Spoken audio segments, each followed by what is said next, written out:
It started with a voicemail, one I almost deleted without listening to. The screen just said unknown number, and for a second I nearly hit delete. But something, I can't explain what, made me press play instead. The voice on the other end was faint, like it was underwater, like it was pushing through static and time. "Katie, it's me." I froze, my phone slipped in my hand. Because that voice, raspy, older but still familiar, was my brother's. Ben, the same Ben who vanished without a trace 14 years ago. The day he disappeared remained seared into my memory with such clarity that sometimes I wonder if it happened yesterday. I can still feel the chill in the air, still see my breath forming little clouds as I waited. He was 13, I was 11. It was a Friday night in late October, and we were supposed to walk home together after his soccer practice. I remember sitting on that cold metal bench outside the field, arms wrapped around myself, backpack clutched to my chest like some kind of shield. The street lamp above me flickered, casting strange shadows across the empty parking lot. He told me he'd be right out. "Just 5 minutes," he said. But those 5 minutes turned into 10, then 20, then forever. I can still hear Coach Parker's voice when he found me there, still waiting as darkness fell completely. "Where's Ben?" he asked, confusion etched on his face. He left practice early, said he wasn't feeling well. A cold pit formed in my stomach then, one that's never really gone away. They searched for weeks. Dogs, flyers, search parties. The whole town felt like it held its breath. But nothing. No clues, no sightings. Just gone. Like a thread cut mid-stitch, like someone had simply erased him from the world. I remember the way the police officers' faces changed over those first few days.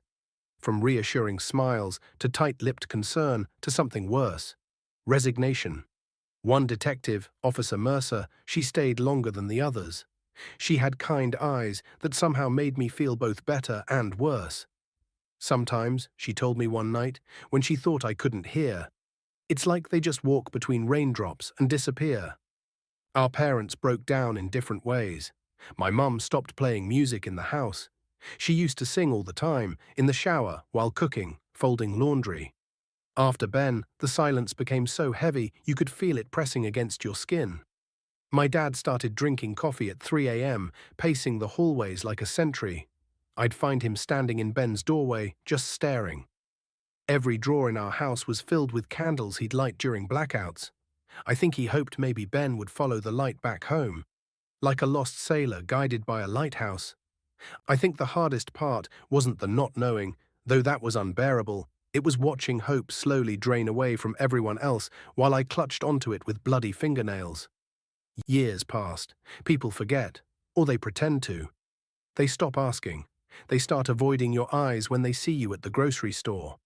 The missing posters fade in shop windows, then disappear altogether. Your life becomes defined by absence. The empty chair at holidays, the birthday presents no one knows whether to buy, the graduation that never happens. But I never forgot. I kept his room untouched, a museum to a 13-year-old boy. His notebooks stacked under his pillow where he used to scribble dreams in the dark. The soccer trophies collecting dust. The constellation map on his ceiling with the stars he'd carefully painted to glow in the dark. Sometimes I'd sleep in his bed, trying to feel some connection, some trace of him lingering in the fabric. And then this voicemail, out of nowhere. Ben's voice, older but unmistakable. The voice of a man now, not the boy who disappeared. It wasn't just what he said. It was how afraid he sounded. Whispering, shaking. "They lied. I'm still here. Don't believe what they told you." Then silence. No explanation. No location. Just those 7 words that shattered everything I thought I knew. Because if Ben was still somewhere, if he was alive, then what had happened all those years ago? Who had lied? And why? What did he mean? Who lied? Was he being held somewhere? I played the message 100 times, desperate for background sounds, echoes, anything I could cling to. I strained to hear any clues, traffic noise, voices, anything that might tell me where he was. I noticed something strange on the 15th replay, a rhythmic humming, almost mechanical, and what sounded like water dripping. Not household plumbing, but echoey, like in a cave or tunnel. "I need to find you," I whispered to the phone, as if he could somehow hear me through the recording. "Tell me how to find you." I brought it to the police. They dismissed it as a prank. Told me voice synthesis was too easy these days.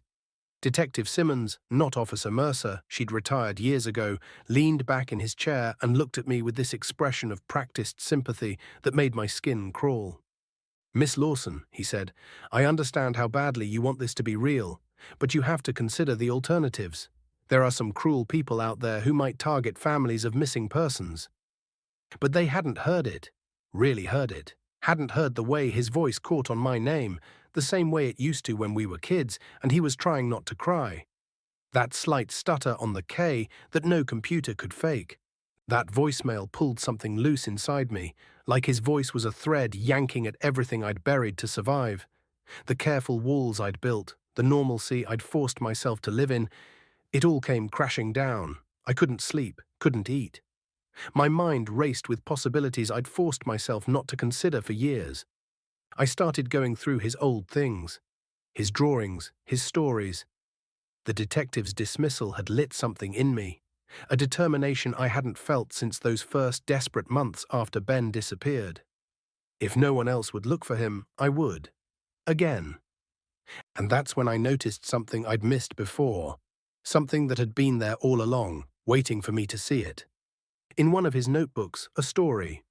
Fiction, I thought. One of many Ben was always writing. This one was about a boy who found a hidden tunnel beneath the school, a tunnel that didn't lead underground, but somewhere else. "Where the light bends backward," he wrote, "where echoes become people and shadows have weight, where time moves differently." The story described a door with strange symbols, and how the boy would hear voices calling from the other side, voices that knew his name, that promised him answers to questions he hadn't even thought to ask yet. As a kid, I thought it was just his imagination. Ben was always making up stories, building worlds in his head. But now I wasn't sure.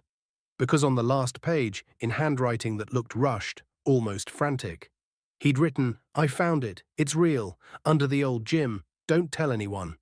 And the date, October 16th, the day before he vanished. I felt like I couldn't breathe. Had Ben actually found something? Had he been exploring some hidden part of the school? Had he fallen, gotten trapped? Or was it something else entirely, something connected to that strange warning in his voicemail? So I went back to Lincoln Middle. The school had been remodeled after a fire 10 years ago, but the old gym was still there, used mostly for storage now. I told the office I was gathering information for a class reunion, and they barely glanced at the visitor badge they handed me.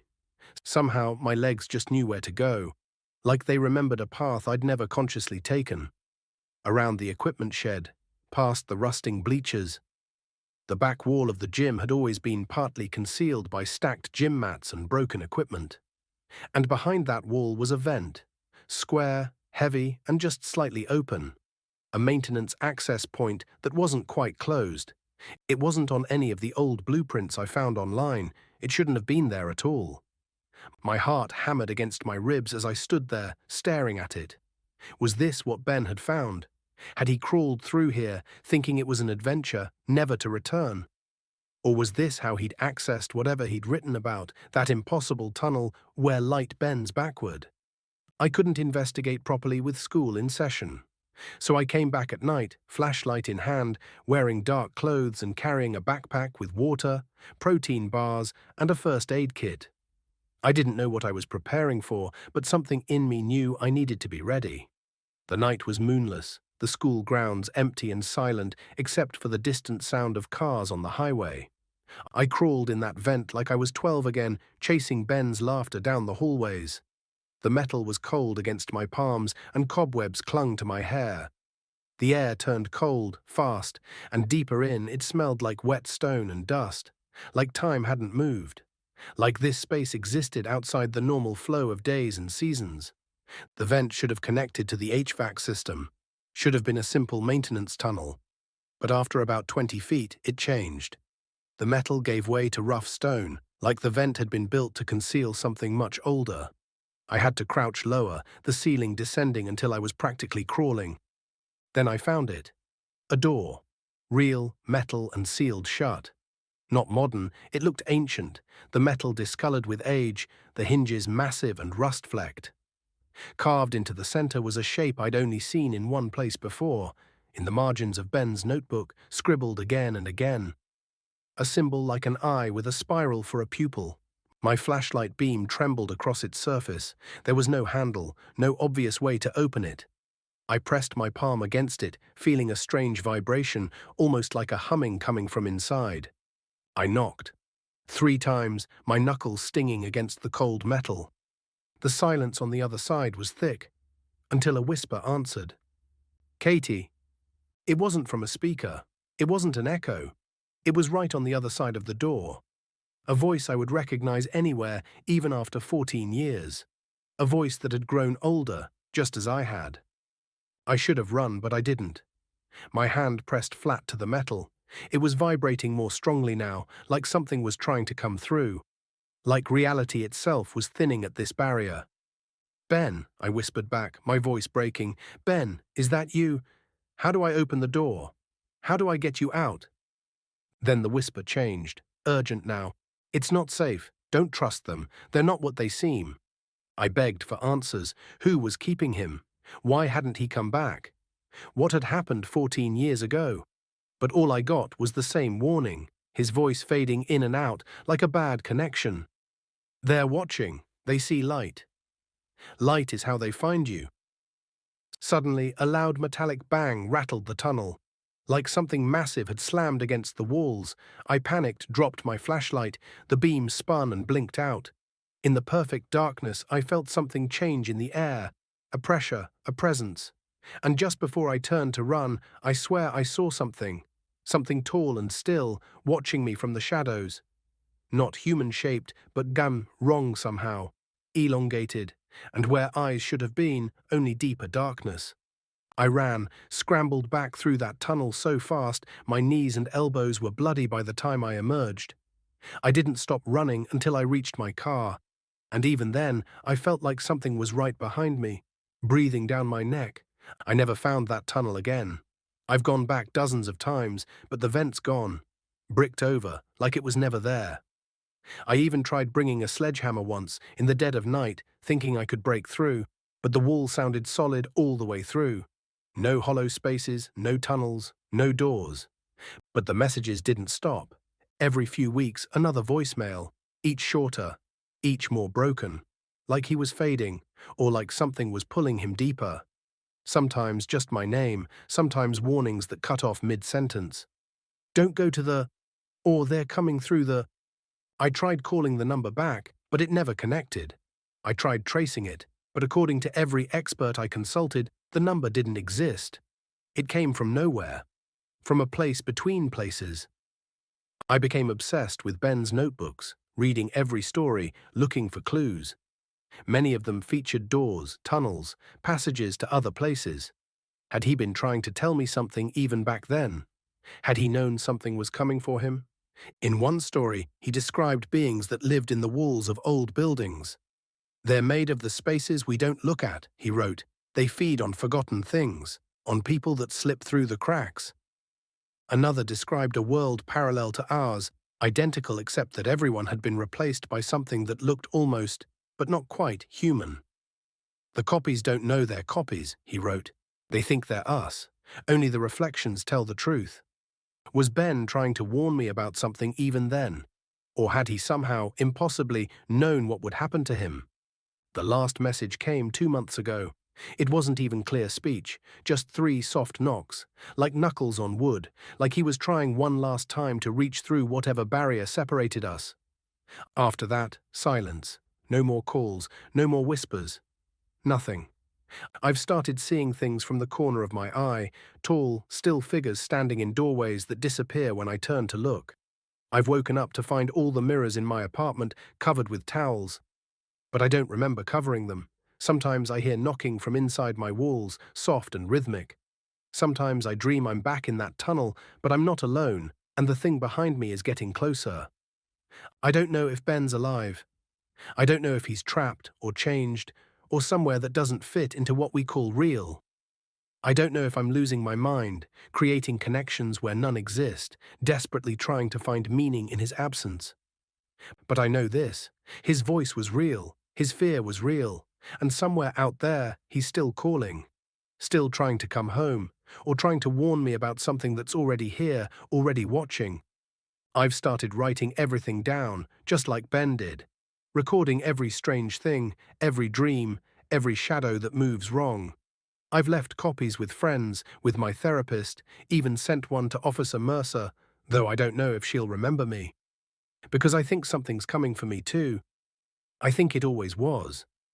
I think Ben was just the first. Yesterday I found a symbol drawn on my bathroom mirror when the steam cleared after my shower. The same spiral eye from the door, from Ben's notebooks. I didn't draw it. I live alone. And the scariest part, the last time I played that final knock, I knocked back, 3 times against my kitchen wall, and something knocked in return, not an echo, not pipes, something deliberate. 3 knocks, then 4, then 5. It's counting up, and I don't know what happens when it reaches whatever number it's looking for.